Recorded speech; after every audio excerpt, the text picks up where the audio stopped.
আমরা যখন হোয়াটসঅ্যাপে গ্যালারি থেকে কাউকে ফটো শেয়ার করতে যাই, ফটো পাঠাতে পারি না। হোয়াটসঅ্যাপে স্ক্রিনে একটা পপ আপ শো করে, অনেকেরা বুঝতে পারে না এর সেটিংটি কি বা এটি কি। তো কিছু সেটিং করলে এই প্রবলেমটি সমাধান করা যায়। আপনার হোয়াটসঅ্যাপে যদি এরকম সমস্যা দেখা দেয় তাহলে ভিডিওটি আপনার জন্য। আগে এই সমস্যাটি একটু বুঝিয়ে দিই। এখানে পপ আপ শো হচ্ছে আমাদের ফোনে ফাইল অ্যাক্সেস করার জন্য হোয়াটসঅ্যাপকে পারমিশন দিতে হবে।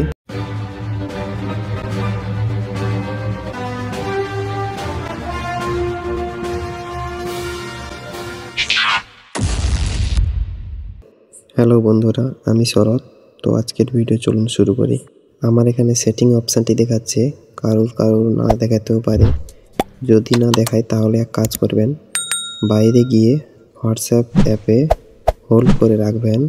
অ্যাপ ইনফো নামে একটি অপশান আসবে, ওখানে ক্লিক করলে তারপরের স্টেপগুলো ফোনের স্ক্রিনশট দিয়ে একটু দেখিয়ে দিচ্ছি। দেখুন, এইরকম আই বাটনে ক্লিক করলে সেটিংয়ে নিয়ে চলে যাবে। আমি এখান থেকে ডাইরেক্ট সেটিংয়ে যাচ্ছি। সেটিংয়ে ক্লিক করলে আমাদের হোয়াটসঅ্যাপে পারমিশন দেওয়ার জন্য নিয়ে যাবে।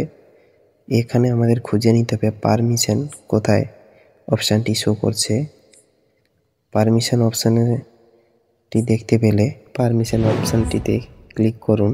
আমাদের ওখানে পারমিশন দেওয়ার জন্য বলেছিল ফাইলের, তো অনেকের ফাইল বা স্টোরেজ এরকম অপশান থাকে।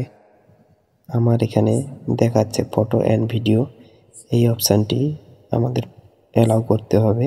এই অপশানটিতে ক্লিক করুন।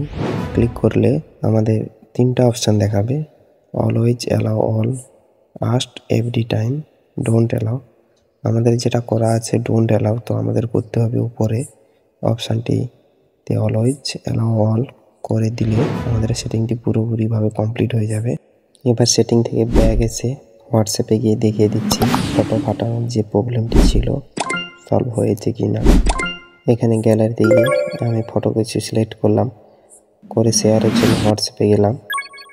হোয়াটসঅ্যাপে গিয়ে আমি কাউকে শেয়ার করতে চাইছি, শেয়ারের জন্য মার্ক করে সেন্ড করলাম। দেখুন ইজিলি এখানে সেন্ড হয়ে যাবে। তো আমাকে ফটোগুলো দেখাচ্ছে কী কী ফটো আমি পাঠাতে চাইছি। এই ফটোগুলো ঠিক তাহলে আমি সেন্ড করে দিলাম। আমি যেইভাবে পুরো সেটিংটি বললাম এইভাবে করলে আশা করি হোয়াটসঅ্যাপে ফটো পাঠানোর প্রবলেমটি সমাধান হয়ে যাবে। তো আজকের ভিডিও এই পর্যন্ত। যদি কারোর সমস্যার সমাধান না হয়ে থাকে কমেন্টে জানাবেন, আর যদি কিছু প্রশ্ন জিজ্ঞাসা করে থাকে কমেন্টে বলবেন, যথাযথ সাহায্য করার চেষ্টা করব।